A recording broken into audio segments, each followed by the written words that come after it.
Explosión de material para la elaboración de juegos pirotécnicos hiere a 5 personas y causa daños a 2 viviendas en San Juan, Zacatepeques. Los heridos fueron trasladados al Hospital Roosevelt. En otras noticias, fallece motorista en percance vial en ruta al Pacífico. La víctima se dirigía a su trabajo cuando un vehículo colisionó contra la motocicleta en la que viajaba. El vehículo y su conductor se dieron a la fuga. Fiscalía de Delitos Electorales pide retirar inmunidad a los magistrados titulares del Tribunal Supremo Electoral por supuesto incumplimiento de deberes. En noticias internacionales, 5 muertos y 18 heridos deja explosión de un volcán en Nueva Zelanda.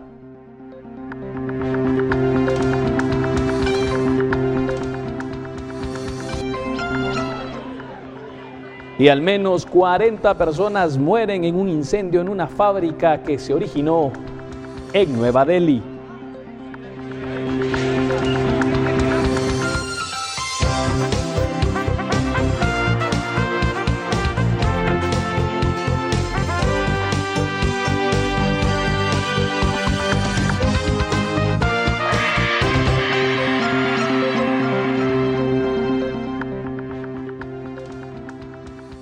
¿Qué tal? Muy buenas tardes, bienvenidos como siempre a esta emisión de noticias de Canal Guatevisión para las 13 horas. Es un gusto informarles, estamos entrando ya a la segunda semana de esta primera quincena del mes de diciembre. La tradicional quema del diablo se realizó este fin de semana. Afortunadamente, en ese entonces no se realizó ningún incidente, pero hoy, lunes 9 de diciembre, la semana lamentablemente inicia con otro trágico incidente que tiene que ver con fuegos pirotécnicos. De inmediato le damos la información con nuestros compañeros destacados en las distintas fuentes de información. Entonces nos vamos a San Juan, Zacatepeques, qué es lo que está ocurriendo desde horas de la mañana. Lo vamos a conocer a continuación con las siguientes imágenes. Una explosión, como se observa en estas imágenes, de materia prima para la elaboración de juegos pirotécnicos, dejó como resultado 5 personas con quemaduras, entre ellas un menor de edad y 2 viviendas parcialmente incendiadas. Esto ocurrió en San Juan, Zacatepeques, en uno de los caseríos del lugar, específicamente el caserío Pasajoc, en la aldea Cerro Alto de San Juan, Zacatepeques. La información de los bomberos voluntarios indica que el material se encontraba dentro de un pick-up y por un aparente descuido, este explotó. El hecho ocurrió en el caserío Pasajoc y ha dejado por lo menos 2 viviendas también destruidas y 5 personas lesionadas.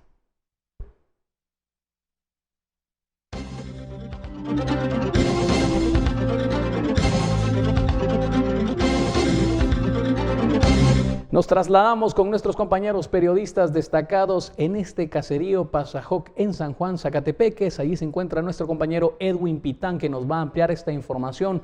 ¿Qué ocurre con los heridos? ¿Qué ocurre con las personas en este lugar? Pero sobre todo, ¿qué se ha podido conocer de cómo ocurrió este incidente y esta explosión que se da dentro de un pick-up? Edwin, buenas tardes. Adelante con la información. Muy buenas tardes, compañeros. Nos encontramos precisamente a 37 kilómetros de la ciudad de Guatemala, específicamente en Pasajoc, Cerro Alto, en San Juan, Zacatepeques. Y esta tragedia ha ocurrido en la vía pública. Ha explotado un pick-up que contenía materia prima, específicamente para la elaboración de cuetillos. Ustedes pueden observar, este es el lugar en el cual ha ocurrido esta tragedia. Este primer punto, este primer escenario es donde están estas personas. En la fachada de esta casa se pueden ver los indicios de esta explosión y precisamente acá estaba estacionado este pick-up. Según la hipótesis y la información que hemos podido recabar, acá estuvo estacionado este pick-up que estaba descargando algún material como papel, plásticos y también pólvora para la elaboración de los cuetillos que se está facturando en alguna de las viviendas. Esta es una de las temáticas que utilizan los propietarios de estos materiales para la elaboración de cuetillos. Posteriormente vienen a traerlos y los trasladan a diferentes lugares para su venta. Esta casa, como ustedes pueden observar, las láminas quedaron destruidas, los ventanales, la marquesina donde estaban los tejados también fueron destruidos. Y a la derecha, ustedes pueden ver al otro lado de la calle otra vivienda que quedó destruida, por lo menos en la parte frontal. Pueden observar ustedes, las láminas están ahumadas, están ya destrabadas debido a esta explosión. Y nos estaremos aquí adentrando en esta parte de la vivienda porque acá estaba una cama, acá dormía un joven a las 8:30 de la mañana cuando ocurrió la explosión. Es un menor de 16 años que ha sido trasladado al hospital. Es de manifestar que tanto el conductor como el ayudante del pick-up que descargaban el material han sido trasladados también a un centro asistencial. Y por esta parte también 2 personas que pasaban en esta calle principal de Cerro Alto quedaron lesionadas debido a la explosión. Es un radio aproximadamente de 15 metros el que afectó la explosión y hay varias personas afectadas en este lugar. Nosotros podemos conocer diferentes testimonios en este sitio. Y muy buenas tardes, ¿cuál es su nombre? Mi nombre es Abelino Topsuruya, queridos. Yo vivo aquí en Caserío Pasajoc. ¿Qué fue lo que pasó, Abelino? Por sencillamente que esta mañana pues que nosotros no hemos sabido de dónde, qué es lo que nos pasa pues por a través de nuestro vecindado. Y por mi parte que esa explosión pues que se reventó pues por esta mañana y más triste que nos agarró nuestros lugares, nuestra vivencia pues nos desboronó todo, ¿verdad? ¿Qué le pasó a su casa? Se desboronó todo, el juego pues lo agarró. ¿Tuvo daños en sus habitaciones, en sus cuartos? ¿Qué se ha destruido por esta...? Destruyó a través de la explosión, ¿verdad? Sí, a través de eso y... ¿Qué escucharon ustedes? Fue duro, fue mucho grito más que todo. ¿Qué estaba haciendo usted? Estoy trabajando, sí estoy trabajando. Cuando llegó es el fuerza del juego, más que todo. Mi hogar se desboronó todo y estoy haciendo por la lucha para mantener mi familia. ¿Algún familiar que resultó herido? No, sí, no, mi familia mía no es lo que son mis vecindados, más que todo. Solo eso y nada más lo que yo quiero, pues depende nuestro personalmente que nos dé un pequeño ayudo para superar otra vez nuestros pequeños lugares. Sí. Muchas gracias, Abelino. Es uno de los vecinos afectados en este sector y ustedes pueden observar esta parte está totalmente destruida. Incluso las viviendas que están en la parte superior de este lugar han sido afectadas. La señora que vive en esta casa es una de las afectadas debido a esta explosión. Las habitaciones quedaron totalmente destruidas y en estos momentos conoceremos más detalles de este testimonio que nos ha compartido acerca de la explosión a las 8:30 de la mañana. La mera verdad, yo estoy torteando y mi hijo Oscar Giovanni, él estaba durmiendo y cuando yo escuché como que escuetos se quemaron y allí salí a la orilla de la puerta voy a ir a ver y cuando yo sentí como que me tiró al otro lado, pero allí estoy parado y después de eso ni da cuenta con mi hija Alexandra que salió gritando para afuera, cayendo los palos encima, todo. Y me puse triste, me lloré y miedo más que todo. Y estoy solo, no está mi esposo conmigo. Y el vehículo el cual transportaba esta materia prima para la elaboración de cuetillos tuvo una explosión segunda. Fue precisamente en este poste de alumbrado público donde vino a colisionar debido a que la primera explosión, debido a la detonación de la pólvora y todo el material que utilizan para la elaboración de cuetillos, impulsó el automotor y se vino a empotrar en esta parte. Y como ustedes pueden observar, el poste quedó totalmente quemado, ahumado, incluso los árboles, y esto porque el tanque de la gasolina explosionó en esta segunda colisión. Es de mencionar que el vehículo ya fue retirado del lugar, vino la policía 4 horas después y no encontró el automotor. Las personas quedaron totalmente afectadas acá en este sector de Pasajoc y las autoridades están haciendo la investigación. Sin embargo, lo lamentable para los vecinos son las 5 personas lesionadas debido a esta tragedia. Por una Guatemala en paz, con imágenes de Carlos Hernández, reportó Edwin Pitán. Desde el caserío Pasajoc, en la aldea Cerro Alto, en San Juan, Zacatepeques, estamos observando parte de lo que ocurrió en este lamentable incidente. Nos trasladamos ahora a la ciudad capital con nuestra compañera Verónica Orantes, porque ¿qué ha ocurrido con estas 5 personas que resultaron lesionadas en esta explosión? Verónica Orantes es quien nos tiene ya el estado de salud de estas personas. Verónica, como siempre, bienvenida, adelante. Gracias, buenas tardes. Nos encontramos en el Hospital Roosevelt, donde esta mañana fueron trasladados 3 personas con quemaduras. Y para hablar sobre el tema, me encuentro con el doctor Hugo Alvarado, él es coordinador de la emergencia del Hospital Roosevelt. Pues buenas tardes, que nos pudiera comentar un poquito sobre el estado clínico con la que ingresaron estas 3 personas. Claro, por la mañana pues tuvimos la noticia de que había habido un percance de una explosión de una fábrica de cohetes en San Juan, Zacatepeques. De esa misma, a este hospital fueron trasladadas 3 personas, 2 adultos masculinos y una paciente femenina, más o menos 45 años la paciente femenina y otros 2 pacientes de 45 y 50 años respectivamente.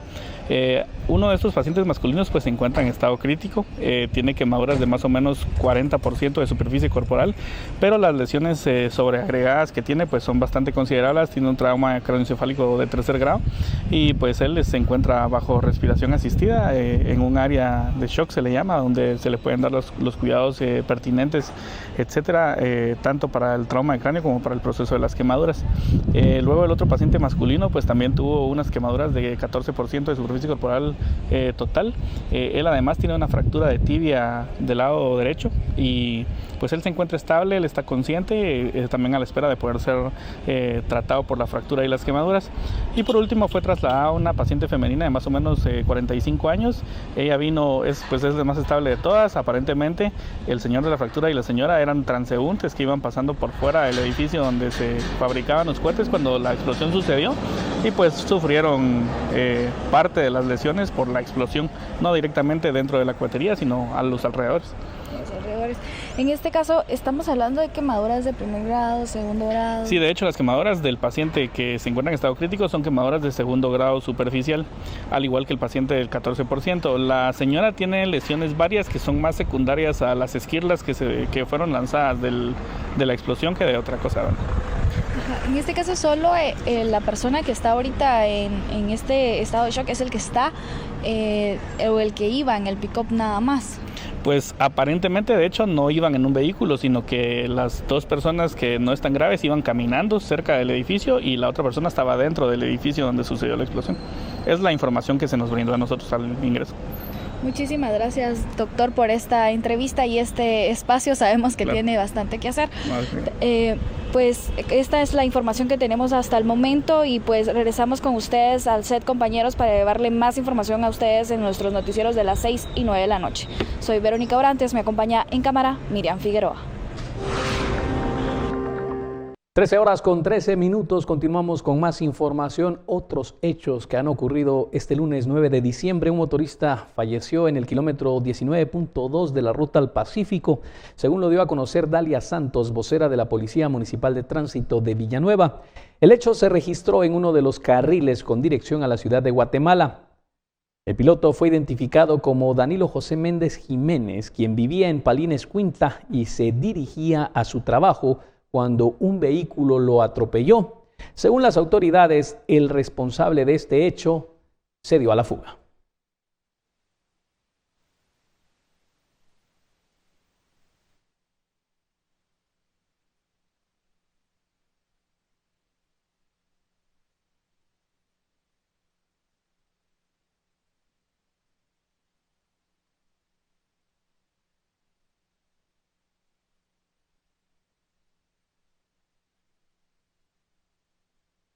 Y las imágenes que observamos en pantalla se tratan de un nuevo ataque contra un bus de la ruta 22. Se registró este día en un hecho que ocurrió en la Quinta Calle A y Tercera Avenida de la zona 9 capitalina.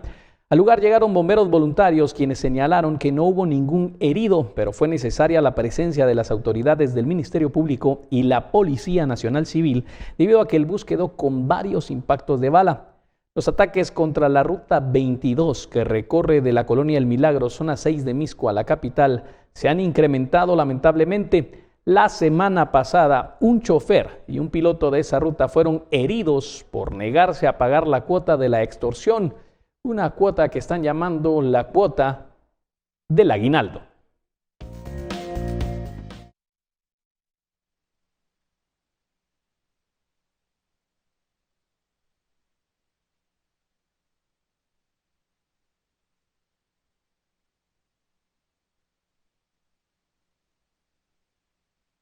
De inmediato nos vamos a noticias internacionales relevantes. La policía de Nueva Zelanda reportó 5 fallecidos y por lo menos 18 heridos en una erupción del volcán en una isla turística. Las autoridades no esperan hallar más sobrevivientes. La inesperada erupción de un volcán en una isla turística conmocionó el lunes a Nueva Zelanda.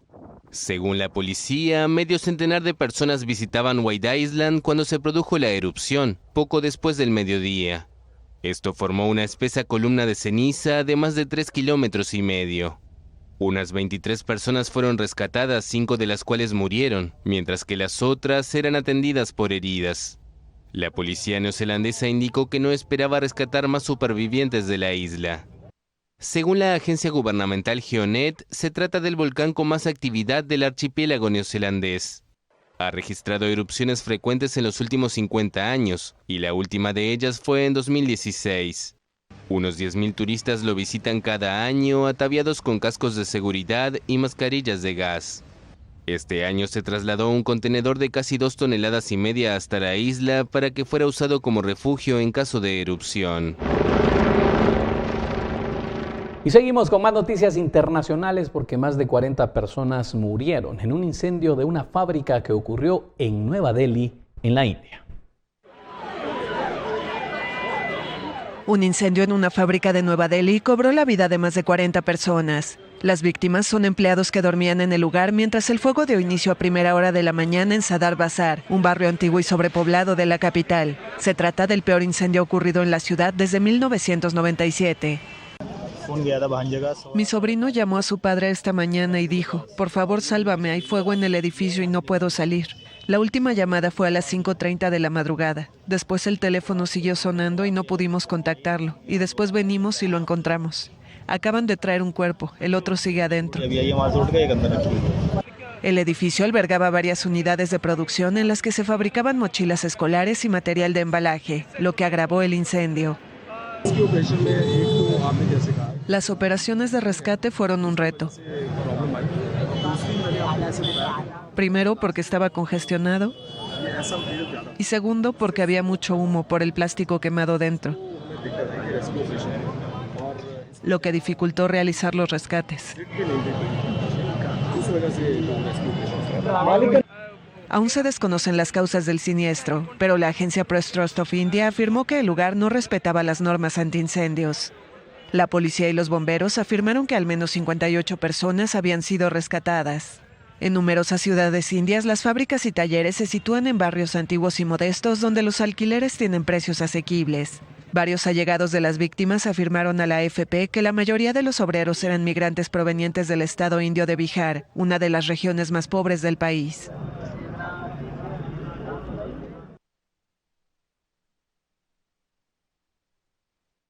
$18 minutos pasan de las 13 horas. Los incendios forestales fuera de control están obligando a pobladores del este de Australia a huir de sus hogares, mientras otras regiones del país se preparan para una ola de calor que llegará la semana próxima. Más de 100 incendios fuera de control en el este de Australia. Las temperaturas superaron los 40 grados centígrados cerca de uno de los fuegos en las afueras de Brisbane, en el estado de Queensland. Las autoridades ordenaron a los residentes de 3 suburbios abandonar de inmediato el área. Según informes oficiales, las condiciones son muy peligrosas ahora y los bomberos serán incapaces de enfrentar pronto el fuego que avanza. Un contenedor de fuegos artificiales explotó al ser alcanzado por el incendio sin que se informara de víctimas.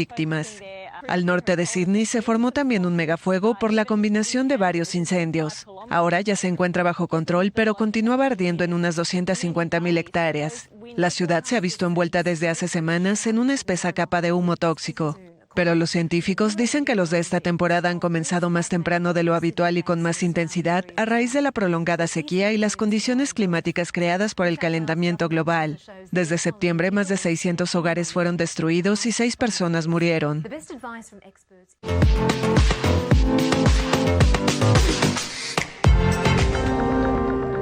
En instantes, cientos de Santa Claus esquían en Estados Unidos para recaudar fondos y beneficiar así a la niñez. Regresamos en breve.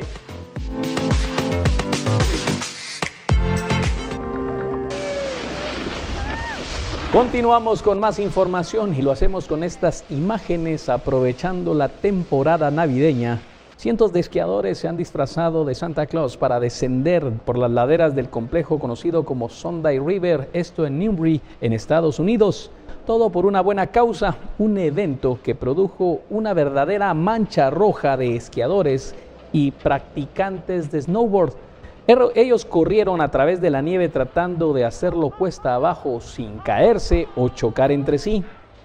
La estación de esquí en Maine organizó este 20º evento anual, Santas Esquiando, como se observa en estas imágenes, y que ya le dan la vuelta al mundo con la finalidad de recaudar fondos para la organización benéfica de River Fund, que apoya la educación y la recreación juvenil.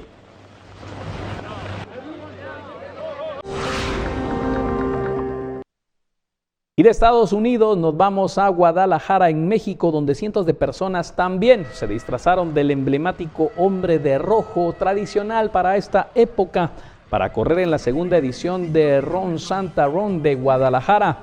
El Parque Metropolitano de Zapopan fue el epicentro de la carrera, donde los niños iban vestidos como elfos y sus padres de Santa Claus. Los organizadores señalaron que los recursos de esta inscripción serán utilizados para un programa que compra juguetes que se destinan en Navidad a niños de zonas marginadas y de escasos recursos que viven en México. Te voy a dar un gorro con productos, córrele, dile que vas de mi parte. Me las pasas. Y regresamos a Guatemala porque con la llegada de las fiestas de Navidad también se incrementan los operativos con la finalidad de evitar cualquier tipo de incidente y sobre todo supervisar a los pilotos que conducen en estado de ebriedad y tratar de detenerlos en el camino. María José Longo es quien nos tiene la información de dónde y cómo se realizan estos operativos. Adelante. Buenas tardes, William. Como ya tú lo mencionabas, con las festividades de fin de año también incrementa el consumo de bebidas alcohólicas y por lo tanto también aumenta el número de pilotos que conducen en estado de ebriedad. De acuerdo con los bomberos voluntarios, en Quetzaltenango es un aproximado del 70% de accidentes que durante la época navideña ocurren a causa de pilotos en estado de ebriedad. Ante esta circunstancia, la Policía Municipal de Tránsito de Quetzaltenango ha anunciado que realizarán operativos nocturnos para sorprender a los pilotos que insisten en conducir en estado de ebriedad. Entonces, lo que queremos es evitar accidentes y evitar desgracias que bien sabemos que se pueden evitar. Nosotros contamos con 3 alcoholímetros, los cuales se van a estar utilizando en horas de la noche a partir de las 6, 7, 8, 9, 10 de la noche, que es cuando casi todo el mundo sale de sus convivios. La intención de nosotros no es estar perjudicando a nadie, sino estar evitando accidentes. Asimismo, hacemos la recomendación de que si salen a convivios, que dejemos un piloto designado. Los operativos se realizarán desde el 12 de diciembre, es decir, desde este próximo jueves hasta el 31 de diciembre. Como ya usted lo escuchó, la Policía de Tránsito cuenta con 3 alcoholímetros que serán utilizados para estos operativos que tienen la intención de sorprender a pilotos en estado de ebriedad. Desde Quetzaltenango, por una Guatemala en paz, María Longo, Noticiero Guatevisión. Dejamos por un momento los temas de la época y nos enfocamos en temas judiciales. Enlazamos con nuestra compañera Dadiana Cabrera, que nos informa que el Ministerio Público ha solicitado el retiro de la inmunidad de los magistrados titulares del Tribunal Supremo Electoral. Los motivos, Dadiana, adelante, por favor. Gracias por el cambio, muy buenas tardes. Me encuentro en el área de gestión penal, en donde este lunes llegó una solicitud de retiro de antejuicio en contra de los magistrados del TSE, esto por parte de la Fiscalía de Delitos Electorales. Y yo me encuentro precisamente con su encargado, él es Rafael Curruchiche. ¿Usted nos podría explicar, fiscal, a qué se debe esta solicitud?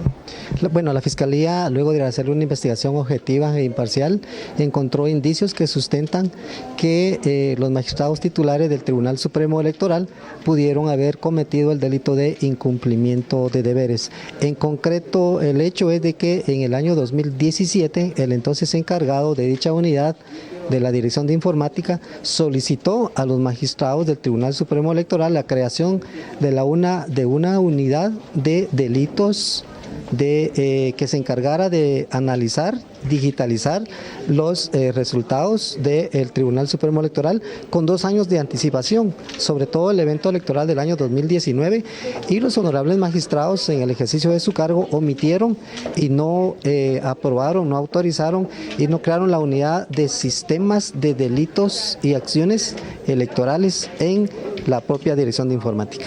Aunado a ello, el Ministerio Público procedió a practicar un dictamen pericial. En el mismo, el perito concluye que el sistema informático del Tribunal Supremo Electoral es ineficiente, poco confiable los resultados, y básicamente el análisis técnico que hace el analista de la Contraloría General de Cuentas encuadra en el mismo hecho de que el sistema informático del Tribunal Supremo Electoral es ineficiente, no hay controles internos, se puede accesar con facilidad, no está certificado, es artesanal el sistema informático del tribunal. En ese sentido, esas son las acciones por las cuales en su momento los honorables magistrados del tribunal pudieron haber accionado y no lo hicieron. Y básicamente en eso se plantea la solicitud de retiro de la inmunidad. Cuando usted se refiere a que los resultados son poco confiables, ¿esto es a los resultados de las elecciones?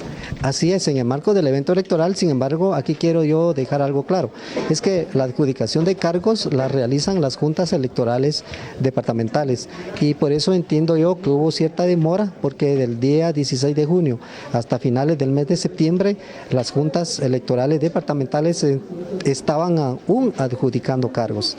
Eso quiere decir que ellos aún se basaron en las actas físicas para poder adjudicar esos cargos. Sin embargo, el tema informático es el que conllevó incluso a que 2 personas fueron ligadas a proceso penal, que en su momento se va a dilucidar su situación ya en la audiencia correspondiente en el Juzgado Séptimo de Instancia Penal, y que es el Juzgado Séptimo quien ordena que se realice la investigación en contra de posibles personas que gocen del derecho de antejuicio. Muchísimas gracias por esta información. Acá a mis espaldas, como vemos, todavía están terminando de firmar. Estos son los folios que ellos trajeron con toda la documentación de esta solicitud de retiro de antejuicio de los magistrados titulares del Tribunal Supremo Electoral. Además, hay 6 copias como lo manda la ley. Así que esta es la información que tengo yo desde la zona 1 capitalina, desde la torre de tribunales, y con la que regreso al estudio principal por una Guatemala en paz, Dadiana Cabrera y Eric Ávila.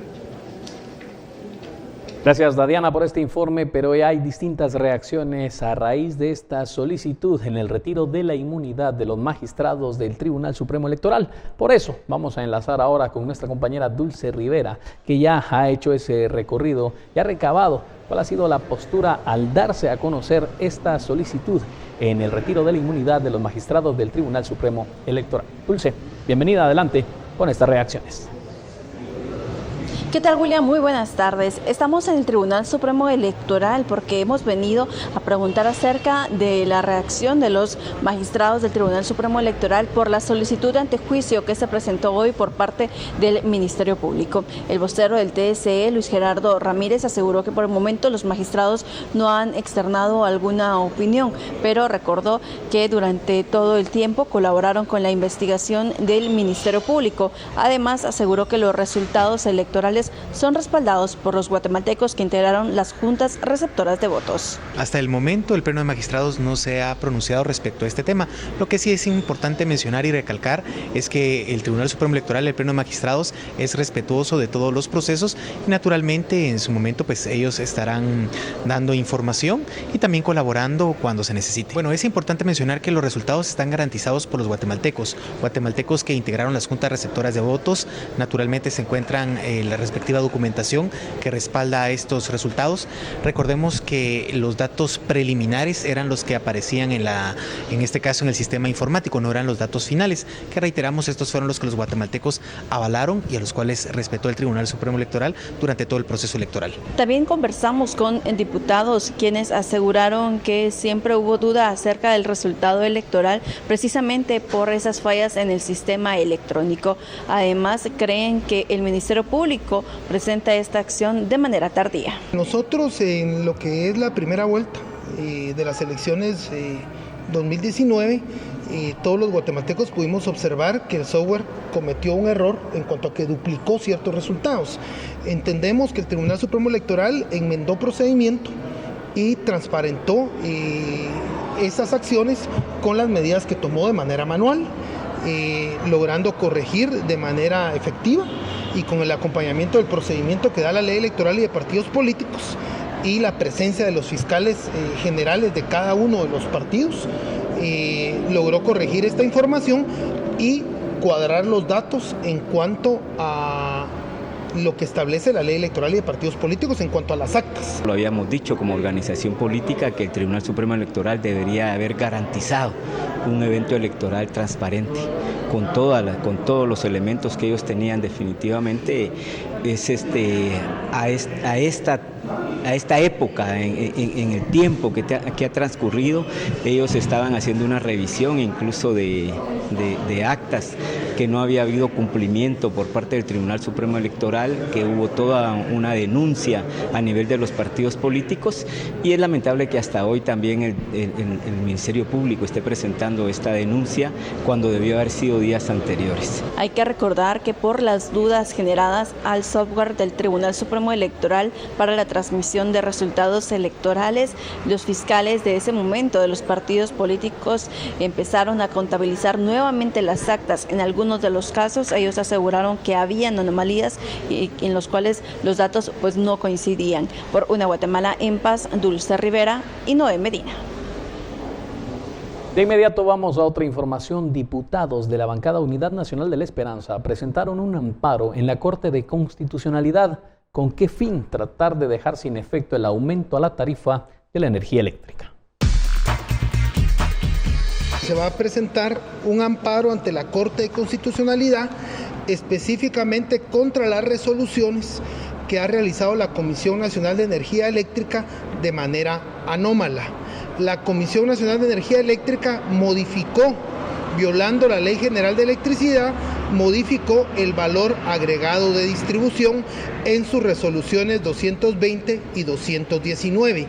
Al haber modificado ilegalmente el valor agregado de distribución beneficiando a la distribuidora Energuate, afectó las tarifas de energía eléctrica. Resoluciones que mantuvo escondidas y que no publicó tampoco en el Diario de Centroamérica. 13:34. Gracias por continuar en nuestra sintonía. Hacemos de inmediato una pausa comercial y en breve regresamos porque aún tenemos más noticias.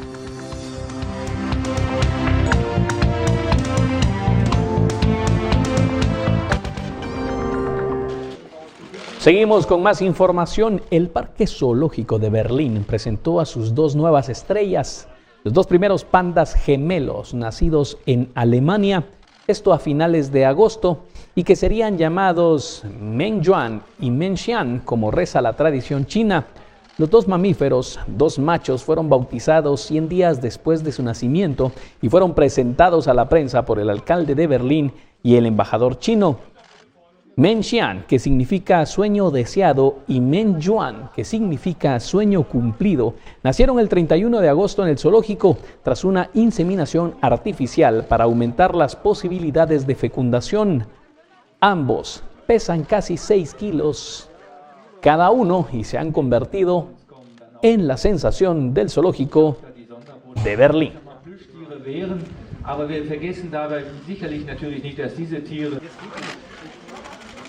Continuamos con más información y los gastos de las municipalidades en viáticos y viajes, así como el uso del presupuesto, es información que debería ser pública.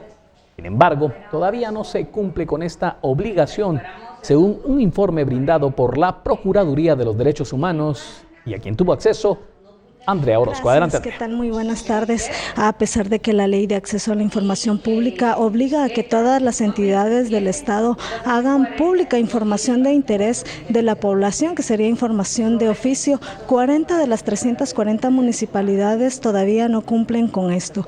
Ese es un hallazgo de la Procuraduría de los Derechos Humanos, que presentó hoy el ranking de municipalidades que publican información de oficio. Existe una vulneración del derecho humano a la información pública por parte de las municipalidades. Incumplen en la publicación actualizada de la información de oficio a través de portales o páginas web, obligación claramente establecida en el artículo 10 y 39 de la Ley de Acceso a la Información Pública, bajo responsabilidad de las máximas autoridades. 2. En los últimos 3 años se ha reducido considerablemente el número de municipalidades que no cuentan con una página de internet o que utilizan los servicios de otra entidad o intermediaria para cumplir con la obligación de publicar la información de oficio.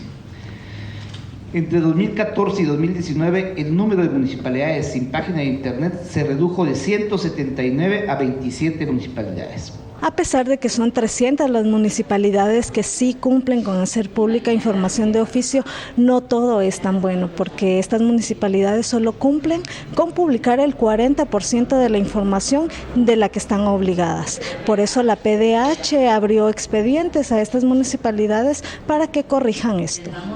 Todos los informes de supervisión fueron remitidos a las municipalidades para que procedieran a atender los hallazgos y realizar la publicación de la información de oficio omitida. Los gobiernos municipales que no cuenten con portal electrónico deberán de inmediato hacer las gestiones que consideren necesarias para cumplir con esta obligación e informar sobre los avances a las respectivas auxiliaturas. El ranking de las municipalidades que cumplen con hacer pública información de oficio será elaborado por la Procuraduría de los Derechos Humanos durante el último semestre de cada año, según se quedó establecido ya por el actual procurador Jordán Rodas. Por una Guatemala en paz, con imágenes de Byron García, para Noticiero Guatevisión, Andrea Orozco. Y otro de los temas que acapara la atención es el tema de la migración y los refugiados. El gobierno de Guatemala aparentemente no tiene la celeridad para resolver las solicitudes de asilo, de estatus por lo menos para 416 personas que ya han iniciado este proceso. El informe lo tiene a continuación desde Huehuetenango nuestro compañero Mike Castillo. Mike, bienvenido, adelante. Buenas tardes, William, es un gusto saludarte y a la audiencia de Noticiero Guatevisión. Según autoridades de la organización Tierra Nueva, 416 solicitudes de refugio se han recibido entre el 2016 y el 2019. Aunque existe el proceso, la respuesta de las autoridades de gobierno no es la que se espera, por lo que muchos refugiados o muchas personas que buscan ese estatus optan por regresar a su país de origen o trasladarse hacia México, en donde las posibilidades de tener ese estatus es mucho más fácil. Entre el 2016 y 2019, como te digo, fueron 416 las solicitudes, de las cuales 219 fueron para hombres y 197 para mujeres. Desde el 2017, cuando se conformó la Red Nacional de Protección, han sido atendidos en tránsito cerca de 134.847 migrantes de distintos países del mundo. A esto hay que sumar que tan solo en este año 2019, 68.421 personas han sido asistidas por los integrantes de esta red. Hay que recordar un dato importante, y es que según lo mencionado por los representantes de estas organizaciones, no existe apoyo de las instituciones de gobierno para este sector. Es difícil la situación porque hay, según el reglamento es un proceso que no debería tardar más de 3 meses. Sin embargo, hay solicitantes de asilo que llevan más de 1 año esperando una resolución por parte de la autoridad migratoria. No somos las encargadas de dar ese reconocimiento, sino es el Estado a través de la autoridad migratoria que le corresponde dar esas resoluciones si son reconocidos como refugiados o se les niega ese reconocimiento. Para ellos es muy difícil, además que ese proceso es un proceso que se debe de seguir en Ciudad de Guatemala, lo cual también les genera un costo económico a todas estas personas solicitantes de asilo que se encuentran fuera de la capital. De enero hasta octubre, según el reporte que tiene ACNUR, son más de 88.417 personas deportadas de México y de Estados Unidos, una cifra que puede incrementarse según lo que han referido porque no existe la capacidad de las autoridades para poder resolver los problemas en el país de origen de estos migrantes. Es el reporte que tengo a esta hora, William. Con esta información regreso contigo a los estudios. Por una Guatemala en paz, reporta May Castillo, Noticiero Guatevisión. Y ahora cambiamos de información para ofrecerle un consejo. Hacer deporte, ejercicio o cualquier actividad física requiere de disciplina y constancia, pero también cuando no se toma en cuenta ciertos requisitos pueden surgir lesiones en el cuerpo. En la siguiente nota le explicamos cómo tratar este tipo de lesiones. Hacer deporte tiene múltiples beneficios para la salud, como mejorar el estado muscular y respiratorio, a contrarrestar enfermedades y reducir el riesgo de hipertensión, entre otros. Sin embargo, pueden surgir lesiones deportivas por diferentes motivos. ¿Cómo se determinan las lesiones deportivas? Realmente es una definición totalmente diferente a las definiciones que tenemos de un traumatismo o un golpe en el deporte. Ahora, ¿cuáles son las principales causas de lesiones en el deporte?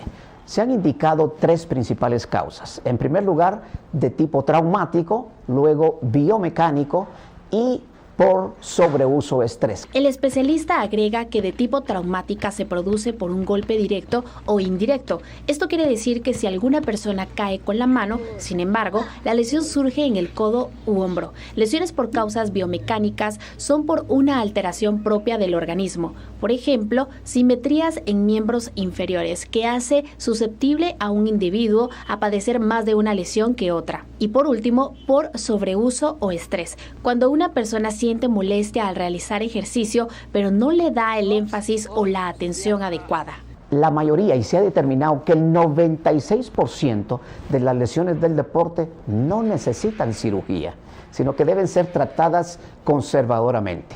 Y solo el 4% es cirugía. En cuanto al tratamiento, en forma general es necesaria la protección cuando se requiere, por ejemplo, la utilización de muletas o la necesidad de inmovilizar, reposo relativo y no absoluto, utilización de hielo en cualquier tipo de lesión para disminuir la hinchazón o sangre, además de aportar un beneficio económico para calmar el dolor.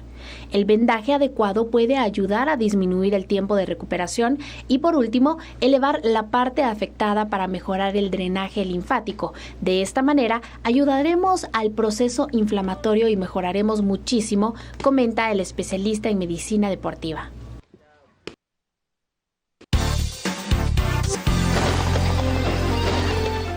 ¿Qué tal están? Qué gusto acompañarles en esta tarde. Es momento de compartir con ustedes las condiciones climáticas para las próximas horas, donde continuamos con efectos de alta presión. Tendremos un ambiente agradable y soleado en la mayor parte del territorio nacional. Más adelante tendremos ingreso de nubosidad por el litoral del Atlántico, provocando lloviznas en la franja transversal del norte. Pero veamos puntualmente las condiciones a través de la gráfica del territorio nacional para esta tarde, y se pronostican lloviznas o lluvias de moderadas a severas para el Caribe del país. Para el resto de los departamentos, cielos parcialmente nublados y nubosidad dispersa para el centro y el occidente del país. Veamos las condiciones para los próximos 3 días en la ciudad capital. Se espera para mañana martes cielos parcialmente nublados con una temperatura máxima de 25 grados centígrados. Y para los días miércoles y jueves, lloviznas o lluvias principalmente en horas de la tarde, y las temperaturas máximas se estarán registrando entre los 23 y 24 grados centígrados. La salida del sol la esperamos mañana a las 6 6:15 de la mañana y se ocultará a las 5:33 de la tarde. Hasta aquí llegamos con información del clima. Continuamos con más de Noticiero Guatevisión.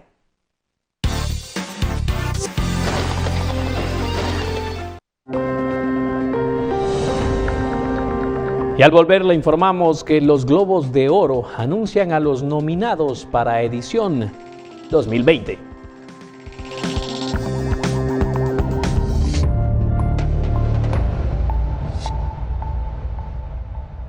Gracias por continuar en nuestra sintonía. Continuamos con más noticias. Enlazamos ahora con nuestro compañero Manuel Hernández, que nos informa que esta mañana se llevó a cabo la 5ª sesión de la Comisión de Postulaciones para Magistrados de la Corte Suprema de Justicia. La comisión decidió dejar fuera a los jueces que buscan postularse para magistrados. Reiteramos, es Manuel Hernández quien nos tiene el complemento de esta noticia. Manuel, bienvenido como siempre. Adelante con esta información. Muy buenas tardes, William, y buenas tardes a la audiencia del Noticiero Guatevisión. Esta mañana se retomó la 5ª sesión de la Comisión de Postulación para la elección de magistrados de Corte Suprema de Justicia. En esta se acordó, según lo establece la misma Constitución de la República, que solo se podrán postular a este cargo los magistrados de salas de apelaciones o abogados que han ejercido por más de 10 años. En este caso se excluyen a los jueces tanto de instancia penal, civil, laboral y jueces de paz. Con esto se deja o se cierra la puerta para que de alguna forma los jueces no se puedan postular. Sin embargo, el presidente de la Comisión de Postulación, el padre Félix Serrano, deja la puerta abierta para que los jueces se postulen, pero que no muestren dentro de su currículum que ejercen la judicatura, sino que hayan ejercido por más de 10 años la abogacía. Excluir, no, sino que los de carrera judicial deben para la Corte Suprema de Justicia haber sido magistrados de sala. Pero puede ser que algún juez, no llenando ese requisito, se presente diciendo: yo he ejercido 10 años como abogado litigante.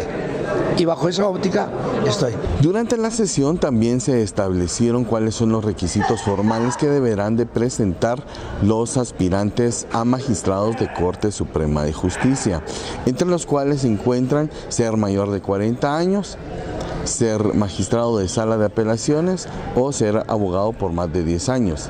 También deben de presentar carencia de antecedentes penales, carencia de antecedentes policíacos, así como el finiquito, entre otros. Hay muchos otros, hay declaraciones juradas sobre varios aspectos, de tal manera que los constitucionales son los primeros, pero después hay una lista de unos 15 requisitos que no están en la Constitución y son exigidos por la Comisión. Bueno, William, esto es lo que tengo que informar por el momento. Regreso a estudios contigo. Con imágenes de Esvin García para Noticiero Guatevisión, Manuel Hernández. Más información de lo que ha ocurrido este día. El presidente Jimmy Morales inauguró 17 elevadores en el Hospital General San Juan de Dios, que tenía 37 años con el mismo equipo. Para esto se invirtieron 21 millones de quetzales en un préstamo del BCIE. Los elevadores fueron anunciados como de tecnología de punta, con videovigilancia y ahorro de energía en comparación con los anteriores. De estos 17 que fueron inaugurados este día, 13 serán para el traslado de pacientes y 4 son montacargas.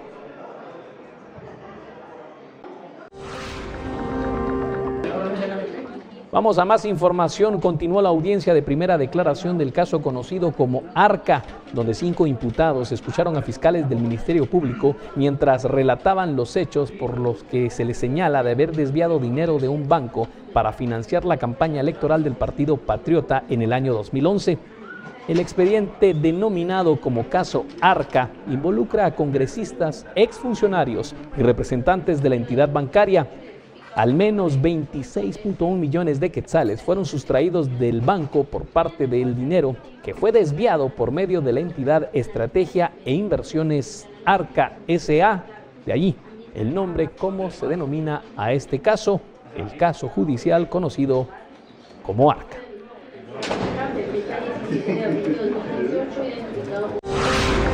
Momento de concluir con esta emisión. Gracias por su sintonía y quédese en la programación de Canal Guatevisión. Con permiso, muy buen provecho.